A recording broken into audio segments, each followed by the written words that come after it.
Hey everyone, so in this video I want to talk about how writing things down can dramatically speed up your piano progress through creating a powerful external mind. And I'm going to explain what in the world I mean by that and give 5 examples that I wrote out here. Writing fingering, planning musical details, writing sets markers from my logical practice methodology, taking notes, and mind mapping.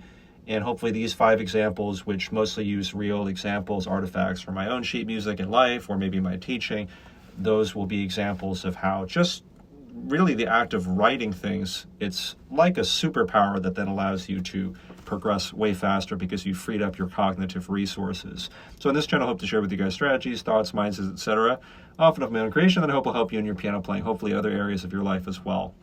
So first, in terms of what I mean by distributed cognition and external mind, I think if you search my name, David Chang, distributed cognition, I actually go into some more detail about how I first heard about this from David Allen's productivity system, getting things done.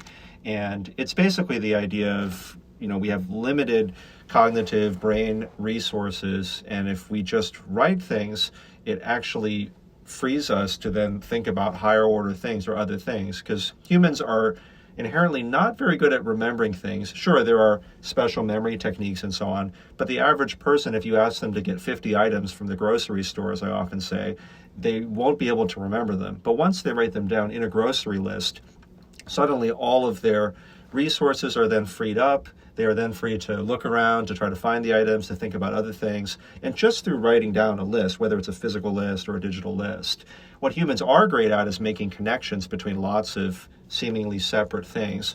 So if you write down a grocery list, now you don't have to spend all your brain power trying to remember that list of items anymore.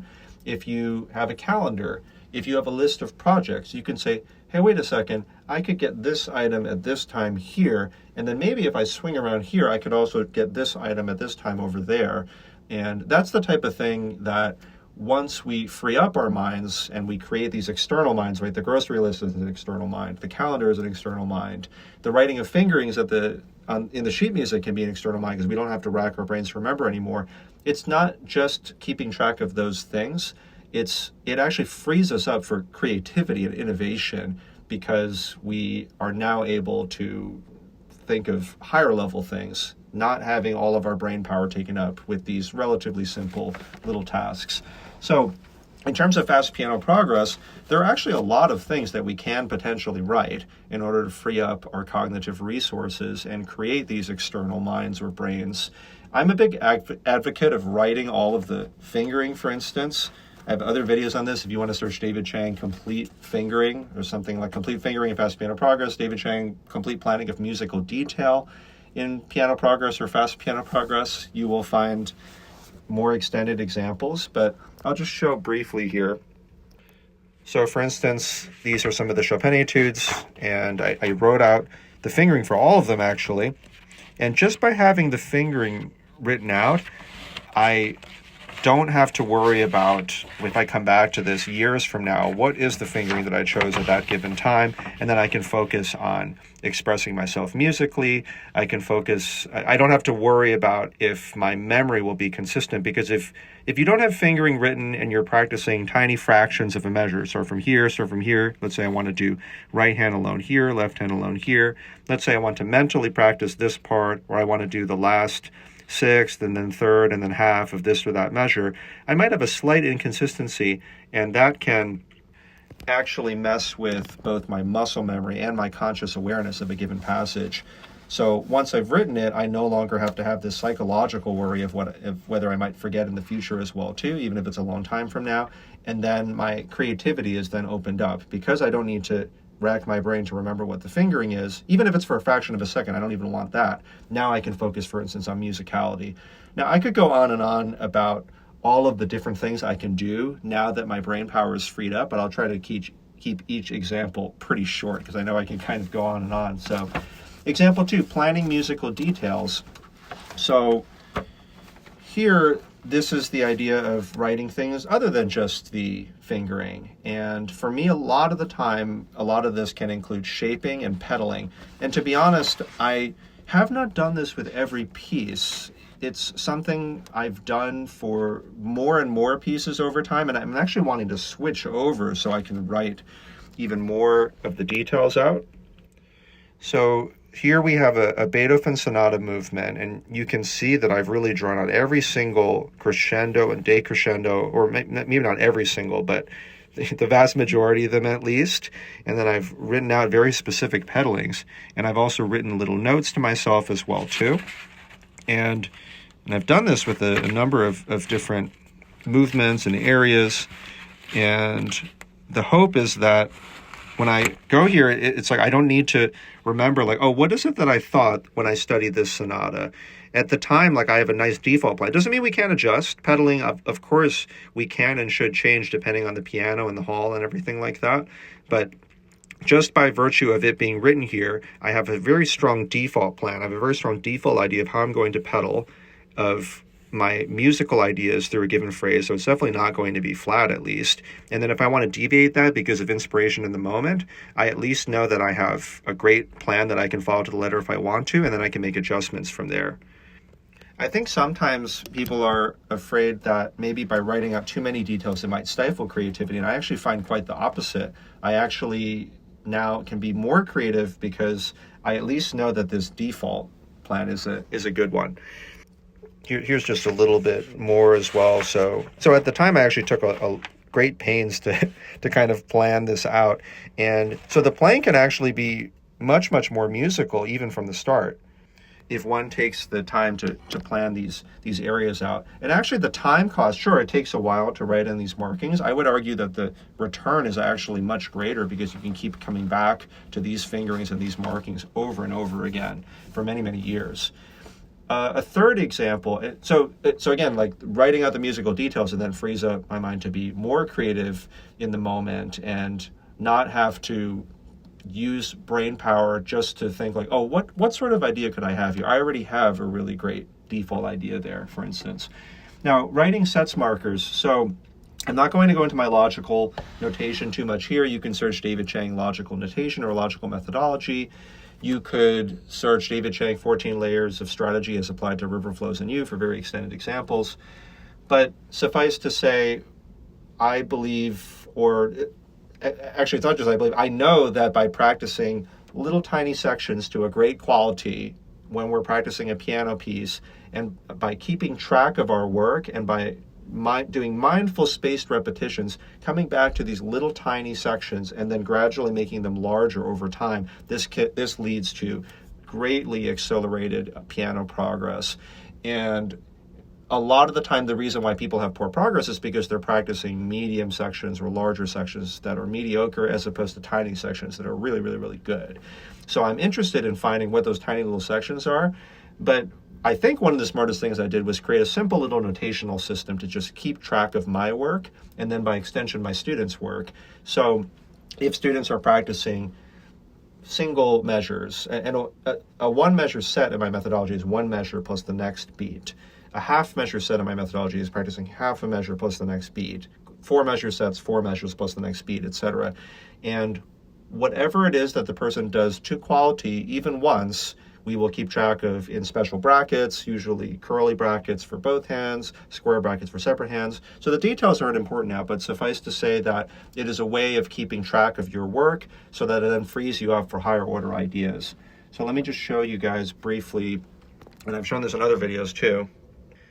This is the sheet music of one of my beginner students. This is, he actually is a total beginner to the piano, but he has written out these markings, and we can see that there are a lot of quarter measure and eighth measure set markings. So, and some halves and so on as well too. So when we see a quarter measure set marking, it means he's saying that he's practiced a quarter of a measure plus one more vertical, and that's these circles that actually designate the start and end points. And this marking helps us to keep track. This marking, this is the start point, and he's practiced a quarter of a measure plus the next beat to quality from memory, and we're going to come back to them and expand them later. And the way to solve them is actually even more intricate. Sometimes in order to do a quarter measure set marking, we might add 16ths of a measure separate and then both hands for each one of those steps, but I won't go into that in this video. And then these markings, like if there's an eighth measure set marking, for instance, it means that he's practiced an eighth of a measure plus one more vertical. So that would mean like basically just from note to note, from here to here, and then he notates this. From here to here, then he notates this. Why bother with this? Because the next time that we come around, we'll be able to expand them using my methodology to quarter measure sets, and then the next time around into half measure sets, and they'll get increasingly larger. It'll go through spaced mindful repetition, and this is how it's possible for a total beginner to learn something like river flows in U. And we've distributed the markings so that, again, this is another external mind or brain. It is an external artifact that is outside of my body, outside of my brain, such that when I come back, I can look at this as a strategist and see like, oh, I noticed that there are some quarter measure sets over here, meaning a quarter of a measure plus the next beat. I notice a pair next to each other, so I see opportunity to expand this into a half measure set because I see these markings here. Otherwise, how can I remember these granular little sections that I've practiced? And let's say that my energy levels are lower. If that's the case, then I might on the frontier do completely new separate hand areas, which I won't talk about too much in this video, but this way the notation allows me to keep track and I won't have to worry about forgetting that because, I mean, I think I have a pretty good memory overall as from being a pretty experienced musician, but I'm going to have a limit to my memory as well too. I don't want to have any of it taken up with inaccuracies, with struggling to recall, did I practice eighths or quarters or halves, or what the equivalent would be for me in a given area. And in this area, let's say that this, to link together two eighth measure sets, which is from here to here, this is this eighth measure set, and from here to here really is this eighth measure set. Because my cognitive resources are freed up, because this is an external brain that exists outside of me, I see, like, oh, I could just link this into a quarter measure set at this time. So I can see opportunity. I can be creative about the way that I'm moving around this terrain.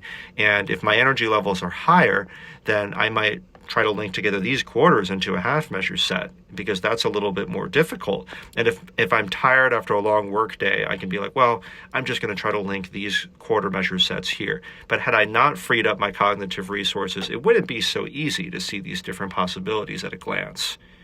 And indeed, even for this student, because he's an intelligent, busy, successful, adult, like he's able to utilize these same strategies and the mindsets that I've taught him. So he's able to think in this way too.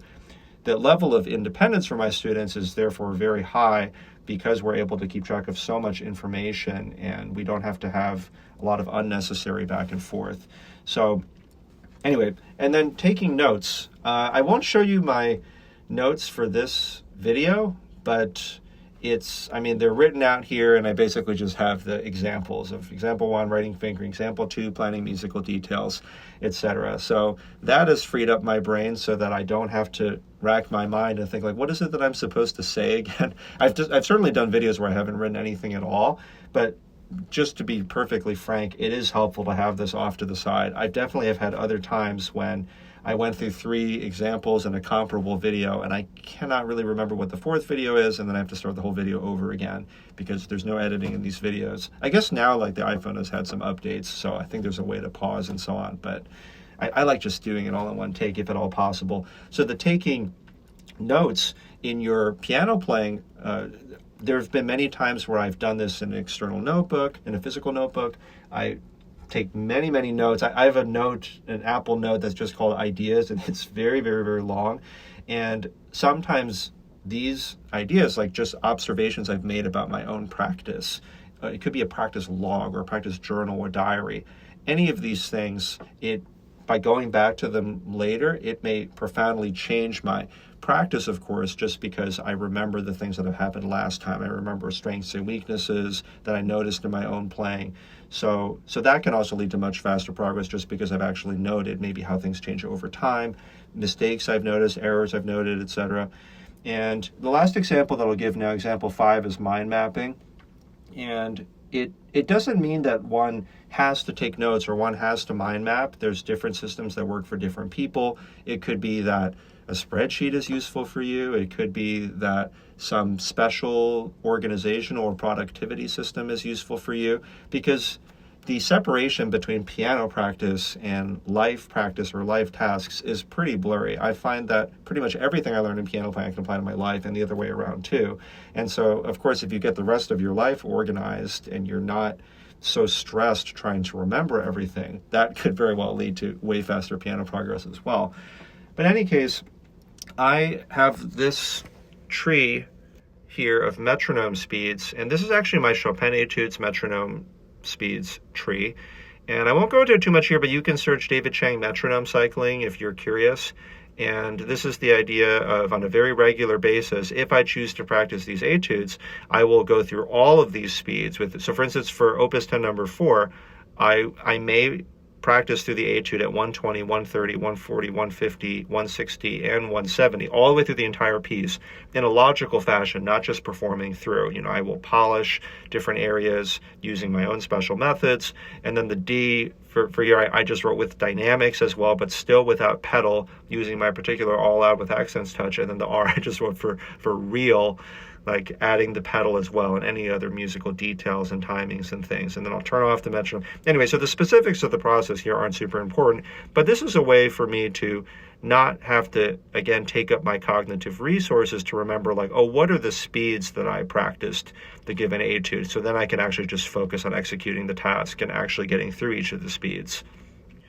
So these are all different external minds or brains or artifacts, such that just by their existence and the fact that information that would have been stored in my brain, it's now been externalized and stored elsewhere, it greatly increases the likelihood that my piano progress will be faster. Because otherwise, at least some of my cognitive resources are taken up by me thinking, like, what is that fingering again? What is the metronome speed? Did I do a crescendo last time? Did I do a pedaling like when I played this piece 2 years ago? Did I make mistakes here yesterday in this passage? And then just getting a little bit more tired, just having to think a little bit more about this, maybe there's less energy for true creativity and innovation and creating a beautiful interpretation. So anyway, so these are just some examples. Let me know if there are ways that you guys do as well. Do you do some of these things? Are there other examples of creating external minds or brains or distributed cognition or other artifacts that allow you to then be more creative as a result because they exist outside of your own brain? If so, then share them below. Let me know if you have questions. And yeah, so if you found this interesting, please like, subscribe, let other people know about the channel, and looking forward to the next one.